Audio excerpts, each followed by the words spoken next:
রাজমিস্ত্রি থেকে ইউরোপ যাওয়ার স্বপ্ন, ভূমধ্য সাগরে অনাহারে প্রাণ গেল যুবকের।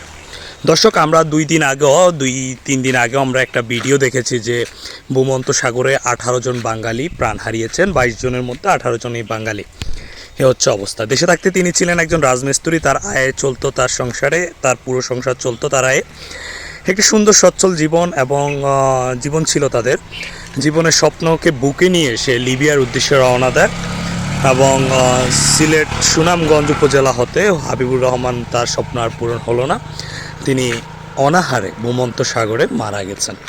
যাই হোক, লিবিয়া থেকে গেমগড়ের মাধ্যমে গেম দেওয়ার ক্ষেত্রে অনেকে তো গেমগড় বুঝেন না। যাই হোক, লিবিয়া থেকে যখন সমুদ্র পথে ইয়াতে যাওয়া হয় আর কি জানি বলে, ইতালিতে যাওয়া হয় চোরাইভাবে, তাকে গেম পদ্ধতি বলা হয়, যাকে গেমগড় বলা হয়।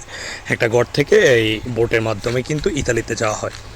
তো মহিবুর রহমান হলেন চাতক উপজেলা বাতাঘাও নগর ইউনিয়ন গোলাচলপুর গ্রামের বাসিন্দা, নুরুল আমিনের ছেলে। 3 ছেলে 2 মেয়ের মধ্যে মহিবুর রহমান ছিলেন সবার বড় আর কি। গত শনিবার ভূমধ্য সাগরে প্রাণ হারান সুনামগঞ্জের 12 জন। দেশে খবর আসার পর থেকে মহিবুর রহমানের পরিবার দালালের সঙ্গে যোগাযোগ করেন, কিন্তু দালাল তার ভালোমন্দ কোনো খবর নিশ্চিত করতে পারেনি। নিশ্চিত করবে কোত্থেকে? কোনো কানেকশানে তো নেই। এরপর সোমবার 30শে মার্চ একই বোটে থাকা সুনামগঞ্জে আরেক যুবক মারুফ আহমেদ গ্রিস থেকে মহিবুর রহমানের মৃত্যুর খবরটি নিশ্চিত করে তার পরিবারের কাছে। দেশে মহিবুর রহমানের পরিবার ওই যুবকের সঙ্গে গিয়েছিলেন। উদ্ধারের পর মারুফ আহমেদ গ্রিসের একটি ক্যাম্পে আছেন। মারুফ আহমেদের ভাষ্য, অনাহারে দুর্বল হয়ে মারা যান মহিবুর রহমান। ভাই, এ হলো অবস্থা আর কি বলবো, বলার কিছু নাই। অনাহারে মানে এই যে গেমগড় পদ্ধতি, ইতালি, রোমানিয়া থেকে, লিবিয়া থেকে যে পদ্ধতির মাধ্যমে মানুষ আসলে ইতালিতে যাওয়ার যে প্রবণতা, অবৈধভাবে যেতে পারলে তো সাকসেস, আর না যাইতে পারলে তো ভাই কথা নাই। এ হলো অবস্থা।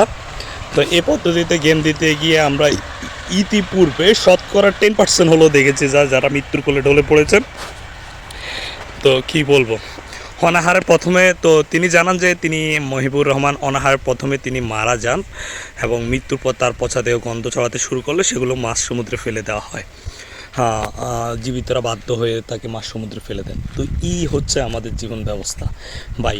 আমাদের দেশে কর্মসংস্থান নাই, এই নাই সেই নাই ভাই। একজন উদ্যোক্তা হন ভাই, একজন উদ্যোক্তা হন, নিজে কিছু একটা করেন।